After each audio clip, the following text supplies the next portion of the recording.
বংশালে ভেজাল ওষুধ তৈরির অনেকগুলো কারখানা আছে। এই ভেজাল ওষুধগুলো ঢাকার বিভিন্ন জায়গায় সাপ্লাই দেয়।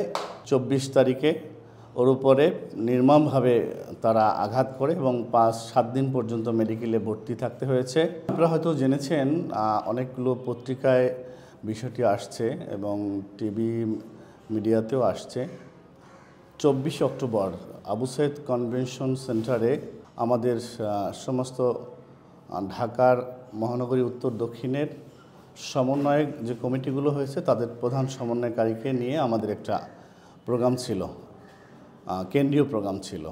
এখানে দুপুরবেলা 2টার দিকে হঠাৎ করে আমাদের আদাবর থানা জাতীয় নাগরিক পার্টির যুগ্ম সমন্বয়ক রিভান ওর উপরে অতর্কিত হামলা হয়। তো আমরা প্রথমে বুঝে উঠতে পারি নাই। পরবর্তীতে আমরা বিস্তারিত খোঁজখবর নিয়ে জানলাম যে বংশালে ভেজাল ওষুধ তৈরির অনেকগুলো কারখানা আছে। এই ভেজাল ওষুধগুলো ঢাকার বিভিন্ন জায়গায় সাপ্লাই দেয়। এর মাধ্যমে একটা সিন্ডিকেট এর সাথে জড়িত এবং এরা বিগত আওয়ামী লীগ আমলেও তারা এই কাজগুলো করেছে। আর এখন এটা একটা অভয় অরণ্য হয়ে গেছে ভেজাল ওষুধ বিক্রির।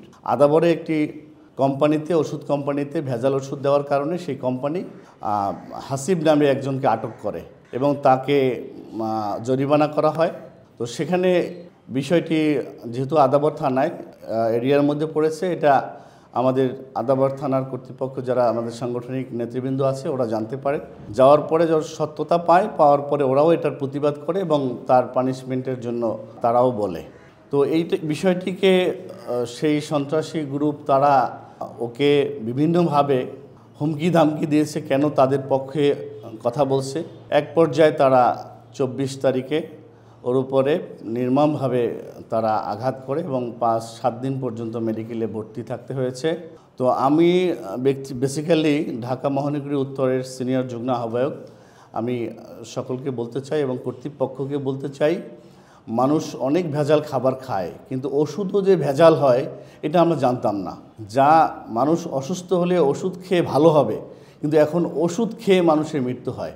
আপনারা জানেন হয়তো গত 2 মাস আগে আদাবর এই এলাকায় 3 জন শিশু মারা গেছে ভেজাল ওষুধ সেবনের জন্য। তো সংশ্লিষ্ট কর্তৃপক্ষের প্রতি আবেদন জানাবো যে যারা আজকে ভেজাল ওষুধ তৈরি করে মানুষের জীবন নিয়ে সিনেমিনি খেলছে, তাদের প্রতি যেন তাদেরকে ধরে আইনের আওতায় আনতে পারে এবং রিভানের উপর যে হামলা হয়েছে এর প্রতিবাদ আমরা করছি আজকের এই সংবাদ সম্মেলনের মধ্য দিয়ে। প্রশাসনকে আমরা জানিয়েছি, তারা মামলার প্রস্তুতি নিয়েছিল। তো পরবর্তীতে এটা হয়তোবা কোনো অনিশ্চিত বা অদৃশ্য কারণে প্রশাসন মামলা গ্রহণ করেনি। এটা আসলে যারা এই কাজটা করছে এটা রাজনৈতিকভাবে কারা করছে আমরা এটা জানি না, কিন্তু আজকে এনসিপি যেহেতু সকল অন্যায়ের বিরুদ্ধে দাঁড়িয়ে যায়, যেখানেই অন্যায় সেখানেই এনসিপি কথা বলে, এজন্য এনসিপি আসলে অন্যায়কারীদের একটা শত্রু হয়ে দাঁড়িয়েছে। আমার মনে হয় যে অন্যায়ের প্রতিবাদ করতে গিয়েই রিভানের উপরে এই নির্মম হামলা হয়েছে।